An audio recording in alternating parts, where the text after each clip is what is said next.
realidad de sí mismo, con la realidad de su mundo externo, y en cuanto a lo que es la orientación, el tiempo, espacio, persona, ¿no? Y eso es lo que conocemos como la conciencia, ¿no? Entonces, conciencia y orientación están muy cercanas, pero ¿qué pasa? No necesariamente todo trastorno de la orientación va a comprometer la conciencia, ¿no? Pero sí todo trastorno de conciencia compromete la orientación y el paciente. Entonces eso también es importante y requiere de otras funciones, como ustedes entenderán. ¿De qué cosa estamos hablando? Estamos hablando de la atención, ¿no? De la memoria, de, como les vuelvo a decir, del instinto, del afecto, o sea, tiene que ver con las emociones, etc. Todo eso que de alguna manera nos da a cada ser humano la posibilidad de existir y de estar presentes en la vida, ¿no? Muy en contacto con lo que nos pasa. Entonces es la conexión, acá como una definición, conexión del sujeto con el mundo externo, con su cuerpo y con su yo. Entonces eso es bien importante que ustedes lo conozcan. Y la característica primordial es la cualidad subjetiva, privada, de apercibimiento del pensamiento y sentimientos propios. Entonces ya estamos hablando acá, en este acápite, lo que es la conciencia del yo, ¿no?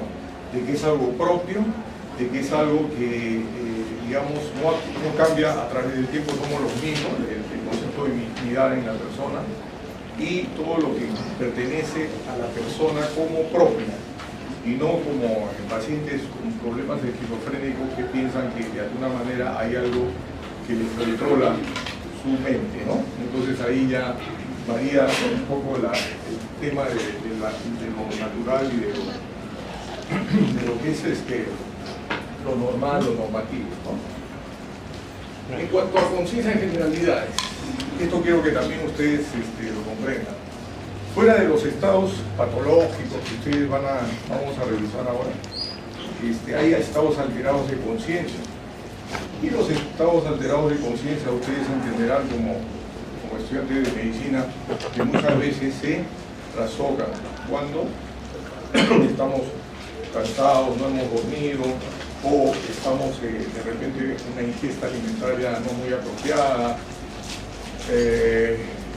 transgredimos entonces la cuestión digestiva, transgredimos de repente con sustancias, el alcohol, todo eso puede de alguna manera alterar nuestra conciencia.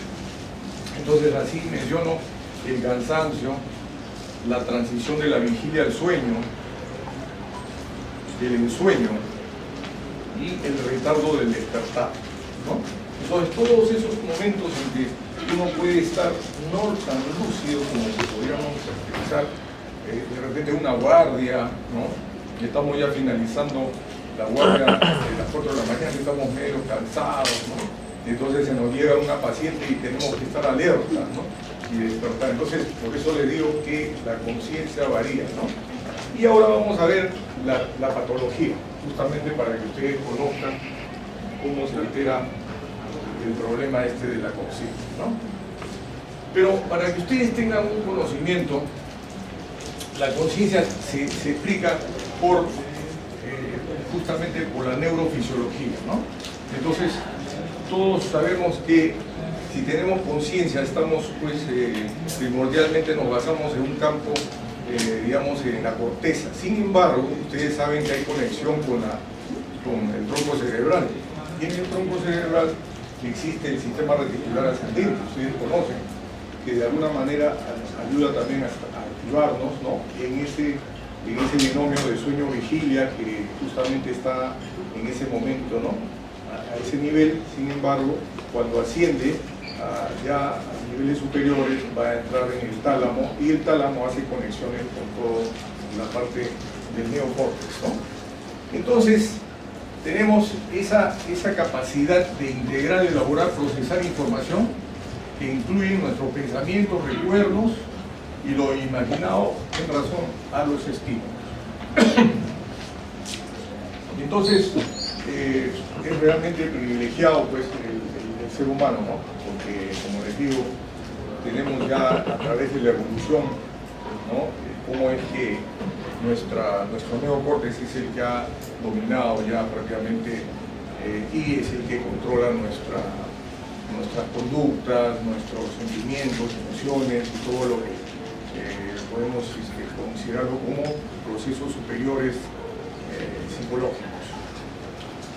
Ahora, en cuanto a lo psicológico, justamente nos ayuda esta conciencia a percatarnos, darnos cuenta, reconocer lo externo o lo interno de nuestra propia existencia.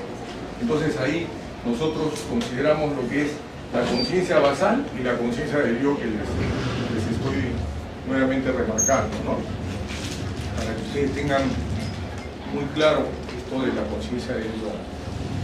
Y tenemos la parte de la conciencia, lo que se conoce como la conciencia moral, ética, y es lo que nos privilegia también a nosotros como seres humanos y que nos distingue en nuestro comportamiento de seres inferiores o la parte, digamos, instintiva que tenemos, ¿no? Porque esa es la condición del ser humano, tenemos una parte instintiva, sin embargo, la conciencia, esta conciencia moral, ética, es la que nos permite evaluar qué cosa es lo conveniente y qué cosa es lo inconveniente, en lugar de decir lo bueno y lo malo, ¿no? Porque ya decir bueno o malo ya tendría una connotación, pero sí qué cosa es lo conveniente en la vida, qué cosa no conviene, etcétera, el juicio de valor. Entonces uno hace el juicio de valor para poder tomar decisiones en la vida, por decir así, ¿no? Y el sentido del deber. Entonces acá tenemos algunas bases neurobiológicas. Ustedes, el estado consciente, ¿no? La actividad de la corteza cerebral está dado justamente, como les vuelvo a decir, ya a nivel de estructuras activadoras, que es el sistema reticular ascendente, ¿no? Entonces ahí tenemos el locus ceruleus y las estructuras inhibitorias que están a nivel del núcleo del RAFE, con lo que tiene que ver el sistema serotoninérgico, ¿no? Entonces todo eso modula y de alguna manera a través de las fibras excitatorias e inhibitorias nos da pues una actividad en nuestra corteza cerebral, ¿no? Entonces, entrando ya al capítulo de la psicopatología, tenemos que la conciencia tiene fases, tiene, como podríamos decir, estados de leve a severo, ¿no? Cuando una conciencia está con estrechamiento, cuando una conciencia ya se compromete más de un estrechamiento, de conciencia, etcétera, de acuerdo a los niveles en que se compromete ese estado de conciencia. Entonces así, los libros tanto de Honorio Delgado como el libro que está en internet, que es el doctor Humberto Rotondo, nos habla de estos esquemas que ustedes quiero que lo comprendan, ¿no? Se habla de un estado de vigilia, de un estado de estrechamiento de la conciencia, tenemos el entorpecimiento, anulamiento y ya la abolición con situaciones ya graves, ¿no? Entonces, ¿cómo es que se va ir desarrollando eso?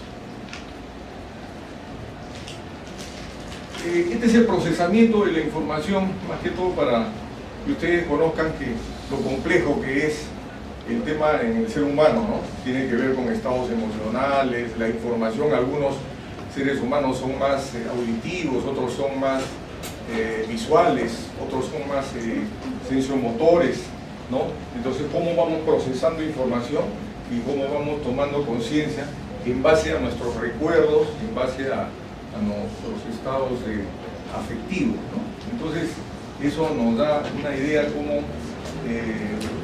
se traduce la conciencia en nuestra conducta, en nuestro comportamiento, ¿no?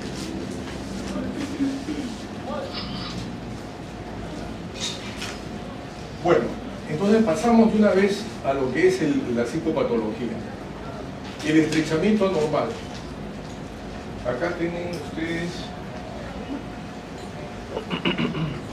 el estrechamiento anormal en esta diapositiva, ¿no? ¿A qué se llama estrechamiento anormal?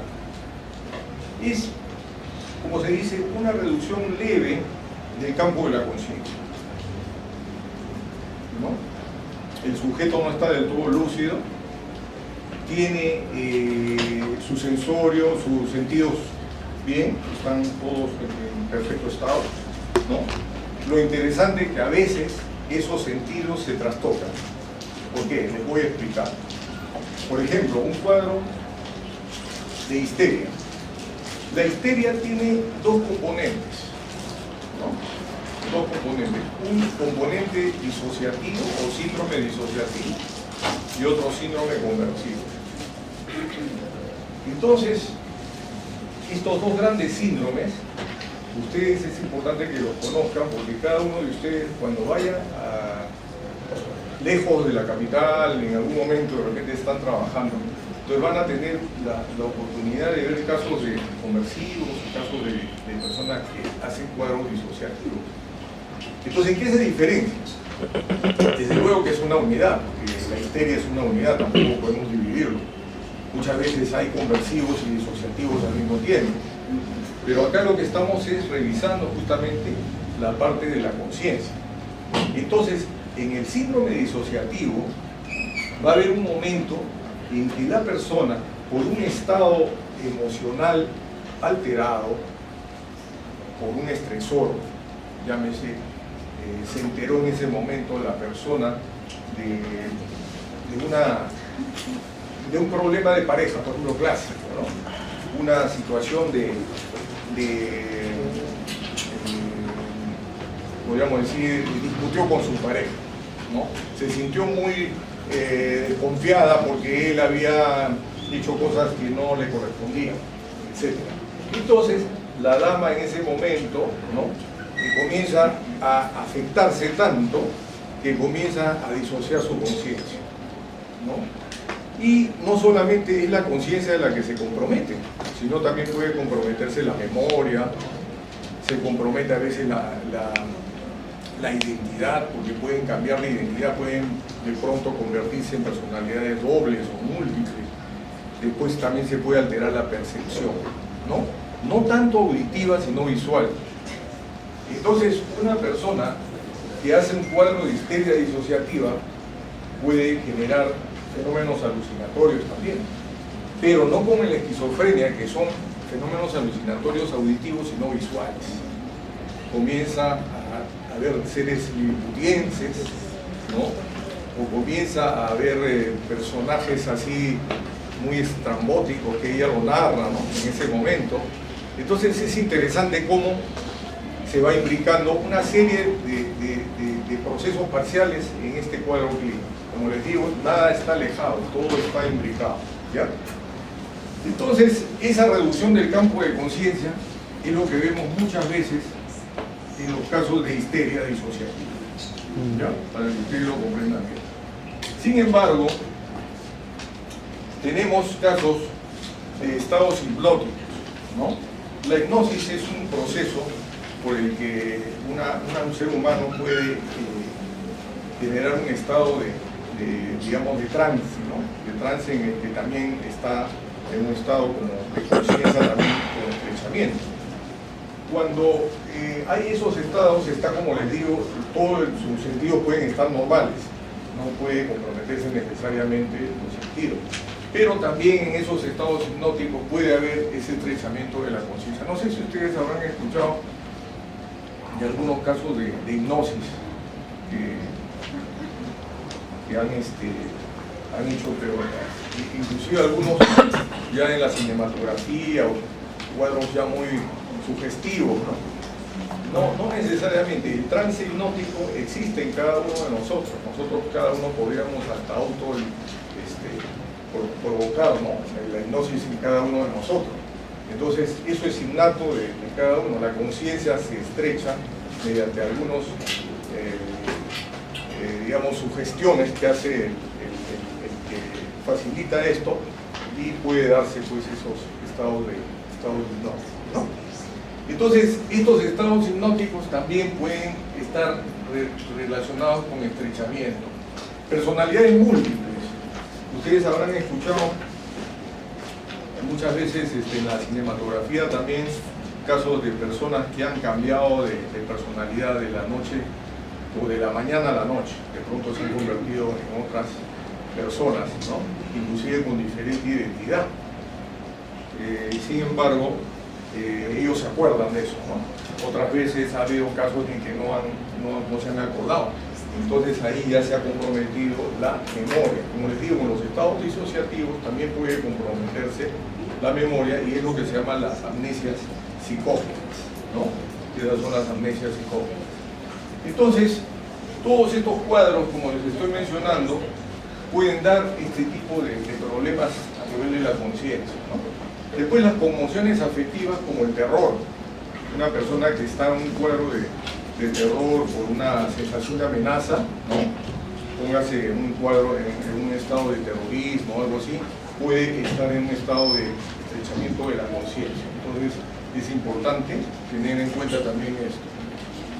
Y excepcional en trastornos cerebrales. Ustedes dirán, ¿y qué trastornos cerebrales? Puede ser un proceso, un stroke cerebral, por ejemplo, ¿no? un derrame, una isquemia, o si no, un accidente vascular cerebral, ¿no? Esto también, pero no cuando no compromete mucho las áreas cerebrales, puede ser en un momento, hablemos de un trastorno isquémico transitorio, cosas así, donde la persona no está del todo lúcida y entra pues en un cuadro de estrechamiento de la conciencia. ¿Tienen alguna pregunta, por favor? Si les puedo aclarar algo en cuanto al estrechamiento de la conciencia, ¿está claro? Ok. Nos vamos entonces a otro momento ya de lo que se llama entorpecimiento de la conciencia. Este entorpecimiento de la conciencia, entonces acá hay una mengua de la lucidez, ¿no? De la alerta del sujeto, ¿no? Y de alguna manera tiene alguna relación con los estados de estrechamiento. Sin embargo, acá también puede haber desorientación del tiempo y se presentan estos cuadros de entorpecimiento en los estados de ausencia. No sé si han escuchado hablar de las epilepsias crisis de ausencia. Crisis de ausencia. De ausencia, sí. Donde hay compromiso de la conciencia y puede darse pues en esos casos, ¿no? Después el T grave también mencionan la anoxia en el caso de tumores cerebrales, en la enfermedad cerebrovascular igualmente, y en intoxicaciones exógenas. ¿Sabes qué intoxicación? Por ejemplo, el LSD, el ácido lisérgico, ¿no? Puede dar ese tipo de problemas a veces con compromiso de la conciencia. ¿Han escuchado la intoxicación por ácido lisérgico? Son psicodislépticos. Pueden producir, inclusive el LSD puede producir experimentalmente un cuadro de esquizofrenia, pero por la dosis, estamos hablando de la dosis del ácido lisérgico, ¿no? Entonces, ¿por qué? Porque se explica la esquizofrenia por la teoría dopaminérgica y justamente el LSD tiene que ver con el sistema de dopamina, ¿no? Entonces por ahí también puede darse un cuadro de esquizofrenia incipiente, digamos, cuando recién empieza la esquizofrenia puede también presentarse así con compromiso de la conciencia, como si fuera un estado miroide, un estado de ensoñación que tiene el sujeto cuando, por ejemplo, un esquizofrénico está experimentando algo, digamos, extrasensorial. He escuchado casos, por ejemplo, de un paciente que estaba en la cama echado y sentía que recibía una radiación, ¿no? Que él supuestamente pensaba que era algo divino y que de alguna manera le convertía en ese momento, ¿no? Había como una especie de trance, de un momento, como se dice, la eclosión del cuadro psicótico, ¿no? Entonces muchas veces en los cuadros de esquizofrenia hay un momento en que hay lo que se llama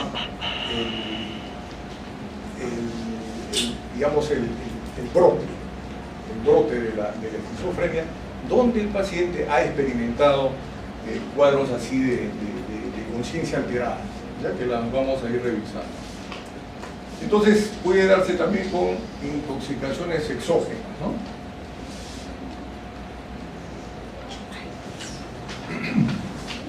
Ahora pasamos a lo que es anublamiento, ¿no? El anublamiento es la presencia de contenido normal con pseudo. Acá ya se suman, al igual que en el estrechamiento, ¿se acuerdan que les mencioné que también podían sumarse cuadros de alteraciones como las pseudopercepciones? ¿Se acuerdan que les mencioné que un cuadro disociativo puede tener pseudopercepciones, ver seres liticulienses o cosas parecidas? En estos casos, donde hay anublamiento de la conciencia, muchas veces se da estos cuadros. Se imbrica con estados alterados de conciencia, inclusive se llegan a agitar los pacientes porque realmente sienten terror, miedo, como lo que se llama en el delirio, por ejemplo, ¿no? Es un cuadro de delirio que hay acá en la embriaguez o en el cuadro de delirio, donde en el delirio tremens puede haber estados alterados de conciencia donde la persona se agita, inclusive, ¿no? Entonces, esta forma de anublamiento, ¿cómo se da? Ahí es lo que les mencioné hace un momentito en la esquizofrenia, ¿no? Ese es el estado niroide. El estado niroide, donde hay un nivel de conciencia mínimo comprometido. Un nivel de conciencia mínimo. Entonces, como les vuelvo a decir, el sujeto puede tener esas experiencias a manera de sueños, a manera de estados oniroides, donde el paciente comienza a tener un estado de alucinación. Nosotros le decimos estados alucinados, ¿no? El paciente comienza a tener, ustedes lo ven perplejo, lo ven con una perplejidad normal, porque nosotros no podemos quedar perplejos mirando algo, ¿no? Pero la perplejidad normal ya está en la psicopatología, ¿no? Entonces el sujeto, además de perplejidad normal, tiene un grado de podríamos decir, el cambio de su conciencia del yo. Ahí comienza a alterarse el yo de la persona, ¿no? Entonces, como les digo, estos estados uniroides se presentan en la esquizofrenia incipiente. No estamos hablando del paciente esquizofrénico que ustedes han visto en consultorios o hospitalizados que ya tienen años de evolución, no. Sino cuando hablamos del pródromo de la enfermedad. El pródromo. Entonces, el pródromo de la enfermedad se caracteriza justamente antes del estado psicótico propiamente dicho, hay un cambio en el sujeto, ¿no? Hay lo que se llama un quiebre de su aparente funcionamiento. Un sujeto que estaba funcionando aparentemente normal, hay un momento que tiene una experiencia muy subjetiva, muy propia, a manera de algo autístico, y el sujeto comienza a tener pues esta experiencia de algo realmente extrasensorial, ¿no? Entonces así lo han muchas veces definido los pacientes. Voy a parar eso un ratito. ¿Tienen alguna pregunta, por favor, hasta acá? Pregunten, ¿eh? Ahí atrás, los que están durmiendo. ¿Alguna pregunta? ¿Alguna? Abran la luna, la ventana. ¿Está todo abierto? Porque Faltan más ventiladores en realidad, ¿no? Está solita. no sé, siempre Entonces, ¿han entendido la parte de esta de la esquizofrenia incipiente? ¿Han entendido bien? No quiere cambiar. ¿Y cómo puede comprometerse la conciencia en un estado de pródromo de la enfermedad? Muy bien, entonces pasamos. Este estado niroide, además de la esquizofrenia, también pueden haber en otros casos, ¿no? Pueden haber en casos de también de sustancias psicoactivas, o también en cuadros, digamos, podría ser en cuadros estados de organicidad, pero no tanto compromiso, ¿no? Así citan los doctores. La embriaguez. La embriaguez es un estado también con un compromiso de conciencia y que, a diferencia de los que ya les venimos citando, se compromete el afecto. El paciente suele estar con una exaltación del ánimo, a veces irritable, a veces puede estar muy eufórico, verborreico, ¿no?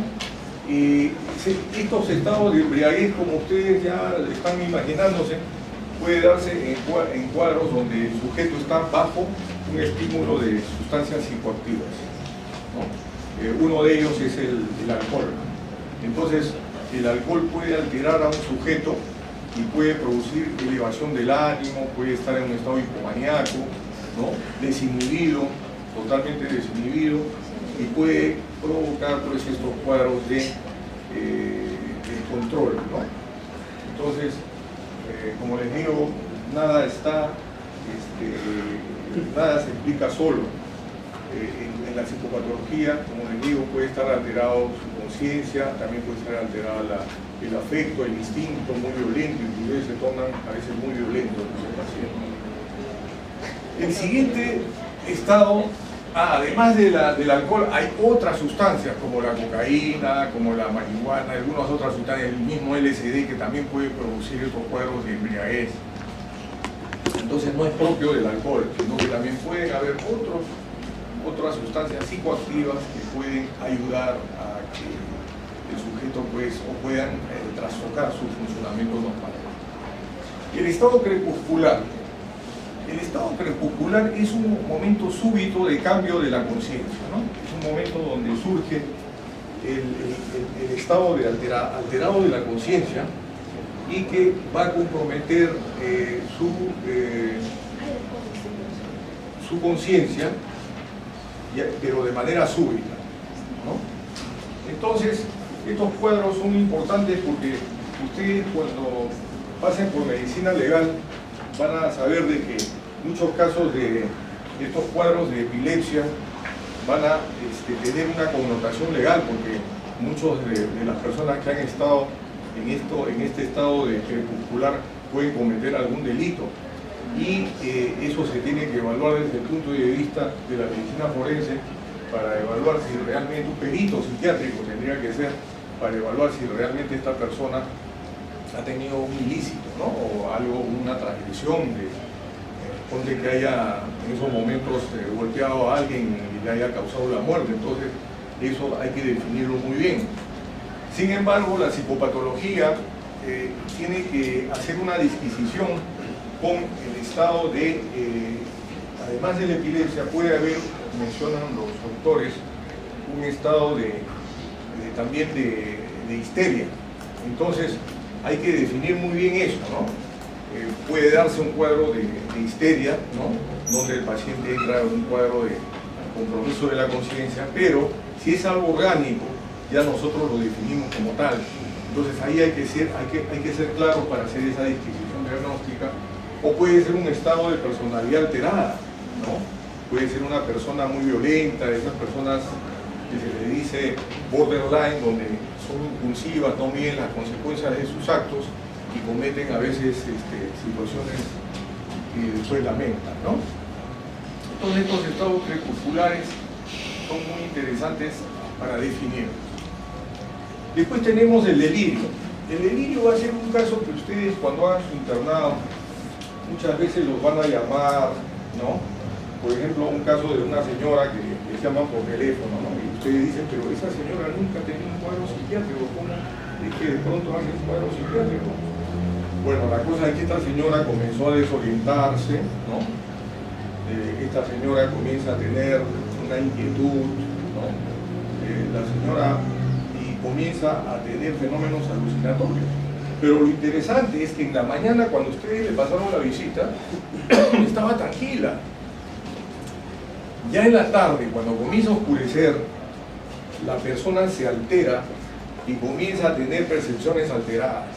Entonces ahí ya se suma en los cuadros de delirio fenómenos de tipo perceptuales que de alguna manera van a comprometer su estado. Entonces lo interesante, señores alumnos, es que este estado mental puede variar de la noche o de la mañana a la noche. Por eso es que nos sorprende, ¿no?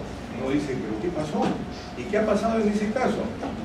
En algunos casos que he visto, se compromete el sensorio de repente por un cambio de la hidroelectrolítico, algún problema de una sustancia farmacológica que está alterando, por ejemplo, llámese un digital que está, ¿no? Ha ido a extremos y que está alterando el psiquismo de la persona, ¿no?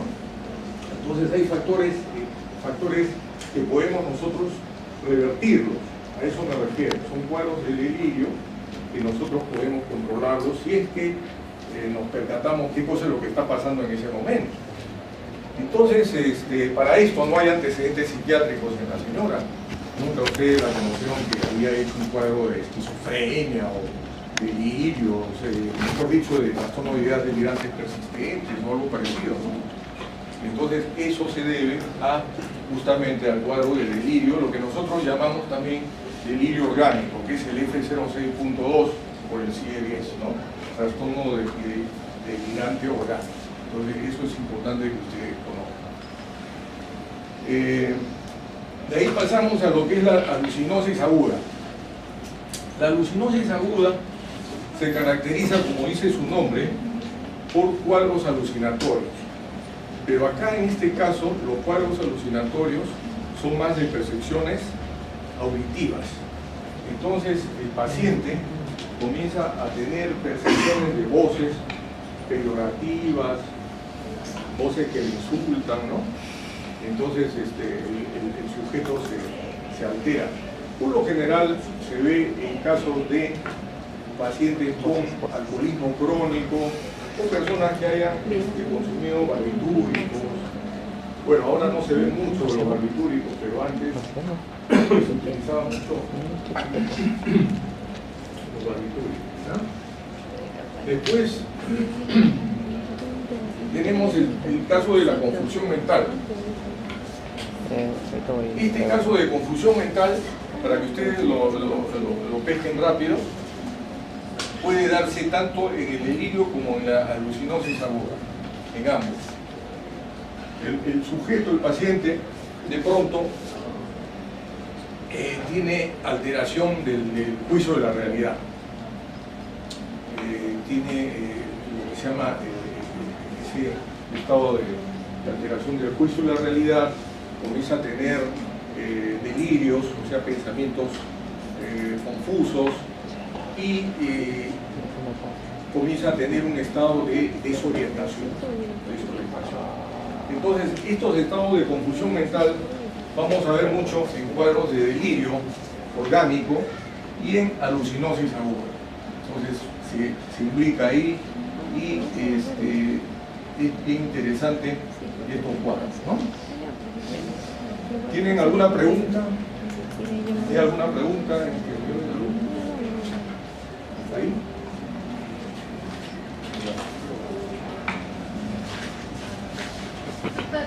Sí. Una consulta, en los casos de esos pacientes que manifiestan haber estado Ouija y después están en ¿cómo podría calificar el estado en el que vienen cuando aparentemente tienen alucinaciones?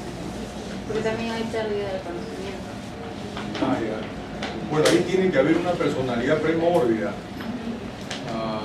Personas muy sugestionables, de repente con un tinte de histrionismo, ¿no? Pueden sugestionarse tanto que pueden comprometer también su conciencia y pueden entrar en estados de disociación extrema y llegan a desmayarse por el miedo, por ese terror que pueden sentir, ¿no? Pero eso es más que todo por su personalidad del sujeto de la persona. Sí. ¿Alguien más?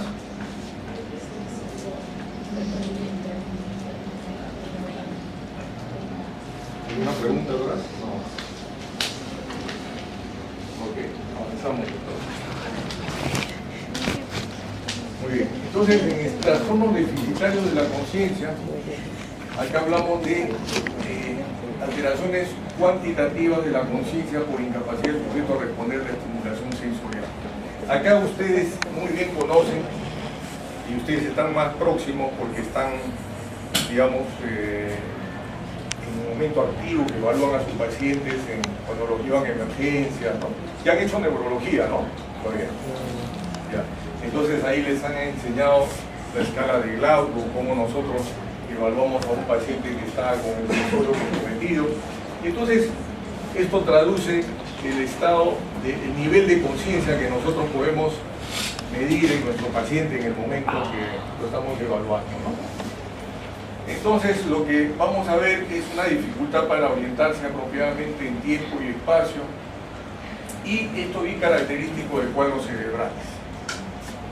Tipos, tenemos el embotamiento, la somnolencia, el estupor orgánico y el estupor psiquiátrico. Eso de estupor psiquiátrico es interesante porque hay algunas esquizofrenias de tipo catatónicas. La catatonía, por ejemplo, no les había hablado, pero la catatonía es un cuadro que tú puedes ver catatonía en depresión, o sea, en la melancolía, puedes ver los cuadros orgánicos cerebrales y puedes verlo en esquizofrenia, ¿ya? Entonces, en esos casos también hay compromiso de la conciencia. Entonces, es importante que tengan en cuenta que el estupor psiquiátrico es importante definirlo, ¿no? Cuando nosotros estamos haciendo una disquisición en cuanto a un estupor, sea orgánico o sea psiquiátrico, sea psíquico, ¿no? Entonces, acá es importante conocer los antecedentes del paciente. Si es un paciente que ha tenido, pues, o el examen neurológico, que es básico, fundamental. Por eso digo, el psiquiatra, cuando evalúa, ya al final se queda con el diagnóstico de Descartes, ¿no? Es un diagnóstico de Descartes, lo que llamamos el estupor psiquiátrico o psíquico, y ya para esto ya se descartó un estupor orgánico, ¿no? Y ya digamos, el cuadro ya irreversible ya sería un coma muchas veces que llega el paciente cuando ya está, pues, realmente muy comprometido su estado, ¿no? Acá tenemos el estado de conciencia de hipervigilancia. El estado de hipervigilancia es importante que ustedes lo conozcan. Entonces acá, por el contrario de un estado donde hay estrechamiento, donde hay más bien compromiso de anulamiento, cosas así, en estos casos no, es todo lo contrario, el sujeto está muy alerta de su entorno, puede estar hasta hiperalerta. Entonces, hay excitación de los sistemas neurobiológicos que conectan la atención y la alerta, elevada distractibilidad, hay lo que se llama la hipoprosexia o disprosexia. Puede ser hipoprosexia, baja de la atención, o disprosexia, donde el sujeto está muy atento a diferentes estímulos, o sea, no logra tener un foco de atención, sino que está atento a los estímulos externos, que se ve mucho en la manía, ¿no? El maníaco está muy atento a todo lo que son estímulos, etc., ¿no? La característica es la sensación subjetiva de claridad mental, aumento de actividad motora y a veces verbal. Entonces, no necesariamente los estados maníacos, sino de repente una sustancia psicoactiva que nos lleva a ese estado. ¿Cuál podría ser? Intoxicación por cocaína, por ejemplo. Un sujeto que está en cocaína puede estar muy hiperalerta, muy elevado el ánimo, el humor, con todo lo que les pongo acá, sensación subjetiva de claridad mental, ¿no? Está como hipercaptador, aumento de la actividad motora y a veces verbal. Entonces, eso te da, pues, una sustancia, o puede ser otro estimulante del sistema nervioso, como utilizan ahora el café, el Red Bull, todo eso, que es un estimulante, pero cuando toman más de lo conveniente pueden surgir problemas también en la persona, ¿no? Entonces, se presentan estos estados de hipervigilancia en los episodios maníacos, ¿no? Está claro, ¿no? ¿Y qué cosa es un episodio maníaco? Cuando el sujeto ya tiene una... se sale, digamos, se descarrila de su funcionamiento normal. ¿De qué estamos hablando? Una persona que ya no puede atender, ya no tiene atención, ya no puede realizar sus funciones sociales, sus funciones académicas, sus funciones laborales. ¿Por qué? Porque se encuentra en un estado de alterado, primero, de conciencia, ¿no? El tiempo es otro tema en el maníaco. Para él el tiempo, pues, no pasa, ¿no? Es una situación que él percibe el tiempo como que sea muy fugaz, ¿no? Entonces hay una serie de alteraciones de estado verborreico, de energía incrementada, una serie de componentes que tiene el estado maníaco. Y hay otra, que ustedes deben saberlo, que son los delirios, o las delusiones, perdón, las ideas delusivas de grandeza que tiene el maníaco, ¿no? El maníaco se caracteriza, o el estado maníaco, por las delusiones de grandeza. Entonces todos esos componentes nos puede dar los episodios maníacos. La esquizofrenia es otro estado donde puede haber hipervigilancia, pero la hipervigilancia del esquizofrénico es más que todo acompañado de suspicacia, ¿no? El paciente con F20 está muy suspicaz de qué? Está con mucho temor, ¿no? de sensación de amenazas, tiene una sensación de amenazas externas, como que alguien lo va a atacar, alguien lo siente como que lo persiguen, etc., ¿no? Una serie de situaciones que él se representa en su mente, ¿no? Entonces se da cuenta cómo varía el cuadro de hipervigilancia, ¿no? Más va por la suspicacia en estos casos. Después tenemos intoxicación por alucinógeno, que también es lo que les acabo de mencionar. Muchas sustancias, hoy en día conocemos una serie de sustancias psicoactivas que pueden producir estos estados de paranoia, ¿no? La marihuana, por ejemplo, es otra, ¿no? La marihuana, lo que se dice, los malos vuelos, ¿no? Los malos vuelos, donde la persona, en lugar de sentir placer, en lugar de sentirse con agrado, pues siente una sensación de paranoia, de persecución, de estado y que pueden generar estado de agitación. Otro es la cocaína. La cocaína es otro de las sustancias psicoactivas que puede generar estos cuadros de hipervigilancia, ¿no? Y otras sustancias por ahí que ustedes ya van a investigar, ¿no? Entonces los elementos psicopatológicos en cuanto a la conciencia, tenemos un descenso del nivel de alerta, la desorientación temporal y espacial, la conducta automática.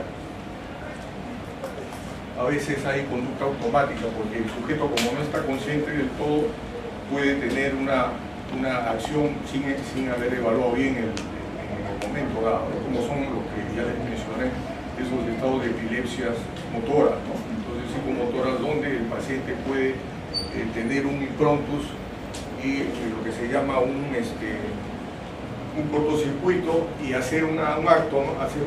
Realizar un acto que él no lo ha evaluado bien, ¿no?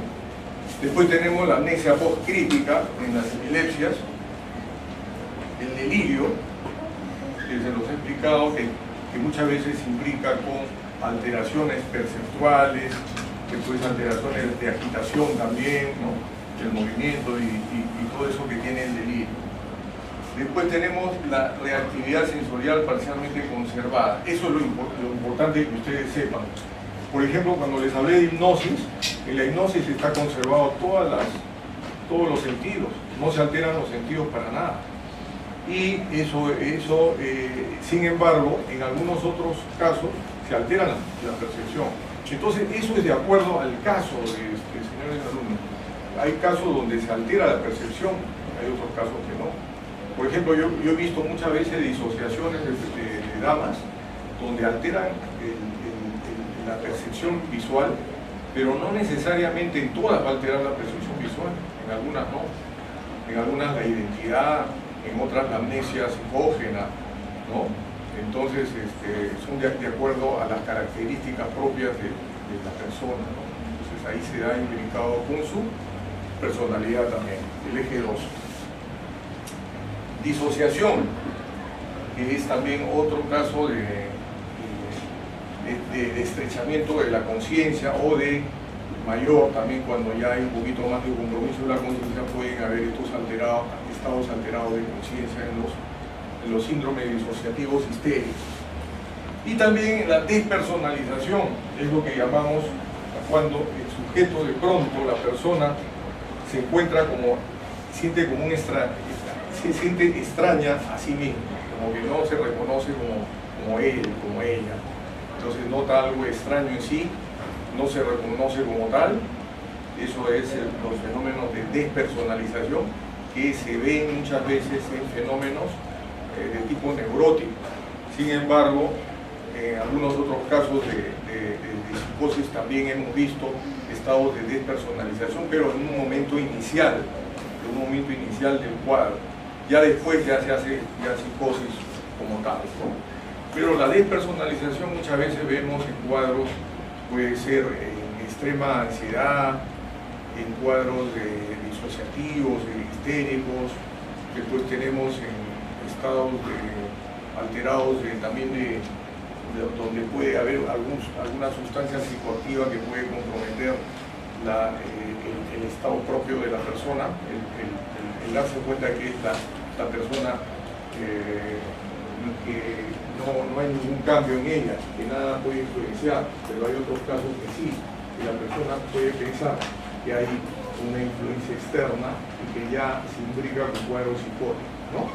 Y el otro caso es de la desrealización, que está muy cerca a la despersonalización. Y la desrealización es más bien cuando la persona nota algo extraño, algo como una sensación de irrealidad en su entorno, ¿no? Algo como que no lo identifica como tal, comienza a tener percepciones alteradas de su entorno. Entonces, estos dos fenómenos, tanto de despersonalización y de realización, se ven en casos de alteraciones de la conciencia. ¿Ya? ¿Tienen alguna pregunta con respecto a esta diapositiva? ¿Hay algo que me quisieran preguntar?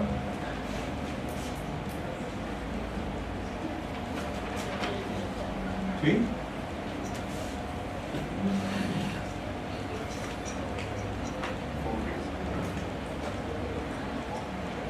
La orientación es algo que está muy cercano a lo que es la conciencia. Es el conocimiento del medio ambiente y de sí mismo, en espacio y tiempo. Es lo que nosotros evaluamos en el día a día a nuestros pacientes cuando nosotros le pedimos, por ejemplo, ¿cómo se llama usted? ¿Dónde está usted? ¿Dónde vive primero? ¿Dónde vive? Y ahora ¿dónde estamos? ¿No? Para que se ubiquen en el espacio. Y así evaluamos el tiempo también, qué fecha estamos, qué día de la semana, etcétera. Todo eso es importante para nosotros hacer una evaluación del estado, digamos, cognitivo en la persona, ¿no? Y acá intervienen procesos parciales, ¿se dan cuenta? Interviene la memoria, la atención, el pensamiento racional, la comprensión. Entonces hay una serie de procesos parciales que también ahí se comprometen. Y hay dos tipos de orientación, la alopsíquica y la autopsíquica, ¿no? La alopsíquica es en relación a, como les digo, a lo que es el tiempo, el espacio, ¿no? Y también es importante tener en cuenta el tiempo como vivencia, porque el paciente, por ejemplo, el paciente esquizofrénico, en un momento dado va a tener una sensación de, nosotros evaluamos a un paciente esquizofrénico y vamos a percatarnos que tiene una doble contabilidad o doble cronología que se llama. Entonces, este tema es bien interesante porque los pacientes en estado de esquizofrénico pueden darte información como si estuvieran en dos momentos dados, ¿no? Tú te das cuenta que el paciente no está del todo consciente y te puede dar doble cronología del momento que te está narrando, ¿no? Entonces eso es interesante, cómo encuentras esas alteraciones en los pacientes con psicosis de ese tipo. Y la autopsíquica es la conciencia de sí mismo, ¿no? De la conciencia que tiene la persona, de su cuerpo, de su yo como persona, en el tiempo, sin cambios, ¿no? Se supone que somos los mismos, y claro que el proceso de involución se da, desde luego, pero somos la misma persona, no hemos cambiado, ¿no? En cambio, el paciente esquizofrénico tiene ese quiebre, ¿no? De que piensa que ya no es el mismo. Entonces, en un momento dado, el paciente traduce eso como algo de una influencia exterior, algo que ha influenciado desde afuera. Las alteraciones de la orientación, tenemos las alteraciones de la orientación temporoespacial en los trastornos mentales orgánicos. Eso es bien característico. Ahora, hoy en día se llaman, en lugar de trastornos mentales orgánicos, se llaman trastornos cognitivos. La DSM-5 lo cataloga de esa manera. Después tenemos en psicosis maníaco-depresiva, la percepción temporal. Uno será en la depresión, ¿no? Que la percepción, ustedes ven a un paciente deprimido, pues es una percepción muy diferente a un estado maníaco, ¿no? Donde el paciente maníaco, pues para él el tiempo no existe, ¿no? Entonces son dos momentos diferentes del polo diverso, ¿no? Del polo maníaco y del polo depresivo, que tienen unas alteraciones muy propias de lo que es de la orientación. Después tenemos la desorientación presente en los cuadros de demencia, sea un cuadro de stroke cerebral donde ha habido un accidente vascular cerebral o de un proceso degenerativo como es el Alzheimer, por ejemplo, ¿no? Que poco a poco va comprometiendo la orientación. Y lo que les mencioné hace un momentito es la doble cronología que se presenta en el paciente con esquizofrenia. Es importante que ustedes lo tengan en cuenta para cuando evalúen a sus pacientes, van a darse cuenta que están en dos tiempos sus pacientes, cuando ustedes le hacen una pregunta como si estuvieran ellos en dos momentos, ¿no? Y es todo su estado psicótico en el que se encuentran, porque el paciente con psicosis esquizofrénica muchas veces piensa que alguien influencia en ellos, entonces son estados de perplejidad normal, de estados alterados de su yo, con la conciencia del yo alterada en estos casos, ¿ya? Entonces, ¿cómo se explora la conciencia? Conciencia de sí mismo como propia, ¿no? Ahí tenemos que ser muy cautos en escuchar a nuestros pacientes. ¿Tú te consideras como tú mismo o hay alguien que controla tu mente? Entonces ahí el paciente les va a decir, ¿no? Hay algo que controla, o el vecino me está jugando mis chips, cosas así que hablan hoy en día, ¿no? Conciencia de la realidad, conocimiento que tenemos de nosotros mismos y lo que nos rodea. Ese es el conciencia de la realidad. Eso es lo que falla muchas veces en los pacientes esquizofrénicos, no hay contacto con la realidad. Pierden ese contacto con la realidad y muchas veces ellos consideran que los otros son los que están mal y no ellos, o sea, no conciencia de enfermedad mental. Después tenemos acá conciencia de experiencia de acuerdo a las respuestas vivenciales.